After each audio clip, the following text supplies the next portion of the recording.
लिखा है कर्मयोग, निष्काम कर्मयोग। जो कर्मयोग करने के लिए, मानो ऐसे कर्म करने के लिए बुद्धि प्रेरित करे जिससे हम परमात्मा से जुड़ सके, उसे कर्मयोग कहा जाता है। जो बुद्धि कर्मयोग करने की, निष्काम कर्म करने की, यज्ञ अर्थ कर्म करने की प्रेरणा दे, उसे बुद्धि योग कहा जाता है। सामान्य बुद्धि क्या है? संसारिक वर्ल्डली वाइज। आज एक राजा ने घोषणा की है, कोई ऐसा उपाय किया जाए जिससे मुझे ये सारे का सारा संसार, सारे का सारा ब्रह्मांड, सागर, व्यास नदी, ये पर्वत, ये पेड़, ये बंदे, पशु पक्षी इत्यादि सब हरे ही हरे मुझे दिखाई दे। घोषणा कर दी, जो ऐसा कर देगा उसे 1 लाख रुपया इनाम मिलेगा। उन दिनों 1 लाख की ना जाने कितनी कीमत होती होगी। अतएव सब अपनी अपनी बुद्धि का प्रयोग कर रहे हैं। चिंतन शुरू हो गया। राजा साहब से 1 लाख रुपया मिलने की उम्मीद है। सिर्फ इतना सा काम कि राजा साहब को सब कुछ हरा ही हरा दिखाई दे। बहुत दिनों तक कोई व्यक्ति आया नहीं दरबार में।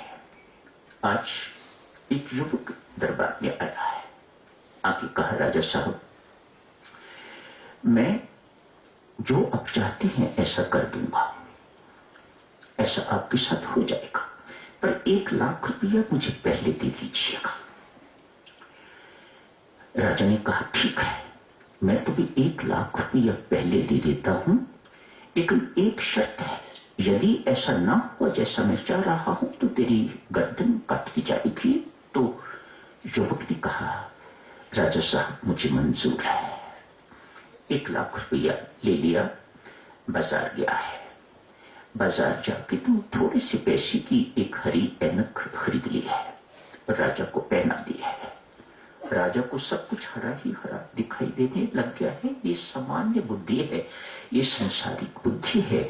इसे इंटेलेक्चुअल तो आप कह सकते हो, वाइज तो कह सकते हो, लेकिन ये बुद्धि योग नहीं है।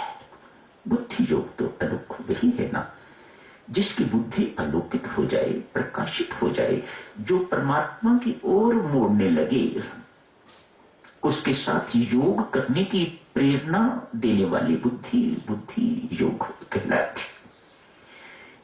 ये बुद्धि कैसी है? ये एक छोटी सी उदाहरण आपकी सेवा में दी है।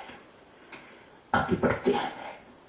ये बुद्धि योग की एक दृष्टांत के माध्यम से वह बुद्धि जो हमें निष्काम कर्म करने की प्रेरणा दे, वह बुद्धि योग। आज एक गरीब ब्राह्मणी विधवा का पुत्र, गरीब भी है, विधवा भी है, आग्रह कर रहा है।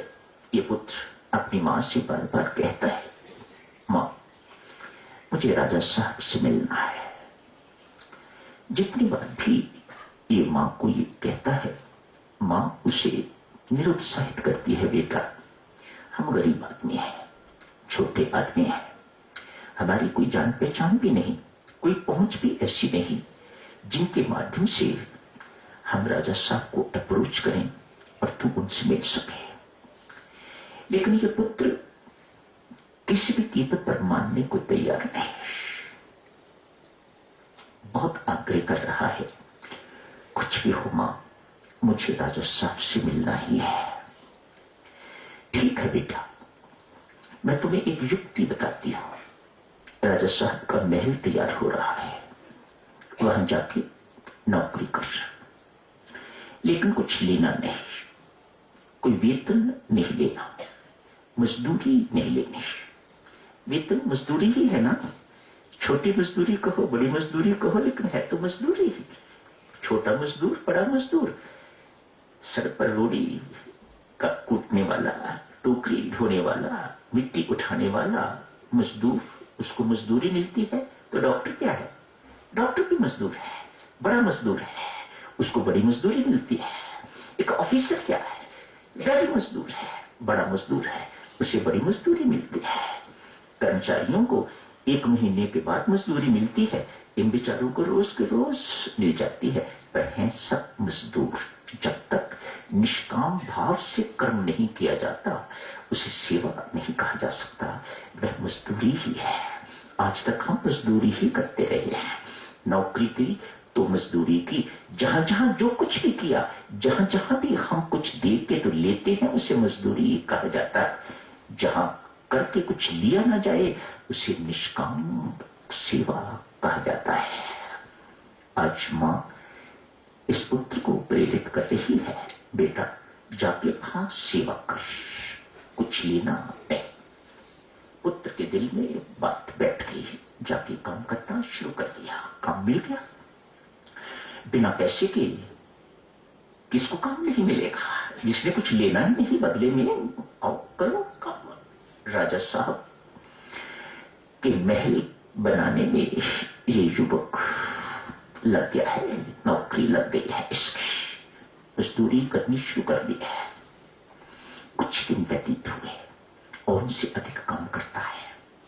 खून में कुछ इस प्रकार का होगा, मैं तो यूं कहूंगा परमात्मा अपनी कृपा का इसे पात्र बनाने जा रहा है, तभी ये बातें हुआ करती है, अन्यथा नहीं। अन्यथा आदमी ऐसे ही सामान्य जीवन व्यतीत करता रहता है। जब परमेश्वर की कृपा होती है, परमेश्वर की प्रेरणा होती है, जब वह परमात्मा कृपा करना चाहता है किसी के ऊपर, तो हमारे पांव सत्संग की ओर मुड़ते हैं, संतों की ओर मुड़ते हैं, परमात्मा की ओर मुड़ते हैं। ऐसे नहीं होते हैं। आज इस बालिक, इस युवक को अधिक काम करने की प्रेरणा बिना कुछ लिए, अतएव मंत्री इत्यादि इसे देख के बहुत प्रभावित हुए। कहा राजा साहब एक युवक आया हुआ है, बहुत काम करता है, ईमानदारी से काम करता है, तत्परता से काम करता है, लगन से काम कर रहा है, लेकिन कुछ ले नहीं रहा। खाना खा के आता है घर से, घर जाके खाना खाता है, यहां से कुछ नहीं लेता। राजा साहब ने ये बात सुनी, मन में इच्छा जागृत हुई, ऐसे युवक को देखना चाहिए। उसे बुलाया गया है। राजा रानी दोनों बैठे हैं। युवक को देखा, बड़ी मीठी वाणी है, बड़ी कोमल वाणी है, शरीर बहुत अच्छा सडाऊ कोमल शरीर है, सुंदर शरीर है। सब कुछ देख के राजा बहुत प्रभावित हुए। ऐसा लगा जैसे कोई अपना है, बड़ा चिर परिचित, कोई इससे जान पहचान कोई नई नहीं है, बड़ी पुरानी जान पहचान है, इससे पुराना परिचय है इसके साथ। अतएव मंत्रियों को कहा, आज से युवक ये हम दोनों की निजी सेवा पर नियुक्त किया जाता है।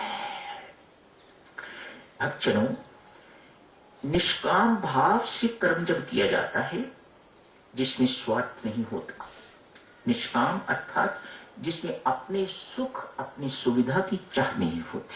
साधारण शब्दों में निष्कामता क्या है? जहां अपने सुख की अपनी सुविधा की कोई चाह नहीं है, वह निष्काम।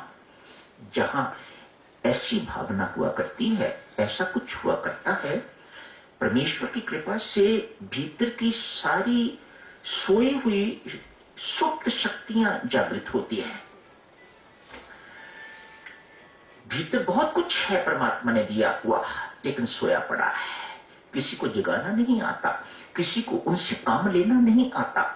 जब व्यक्ति इस प्रकार से समाज में, संसार में प्रवेश करता है, सेवा के क्षेत्र में प्रवेश करता है, तो उसकी सारी की सारी सुप्त शक्तियां जागृत हो जाती हैं।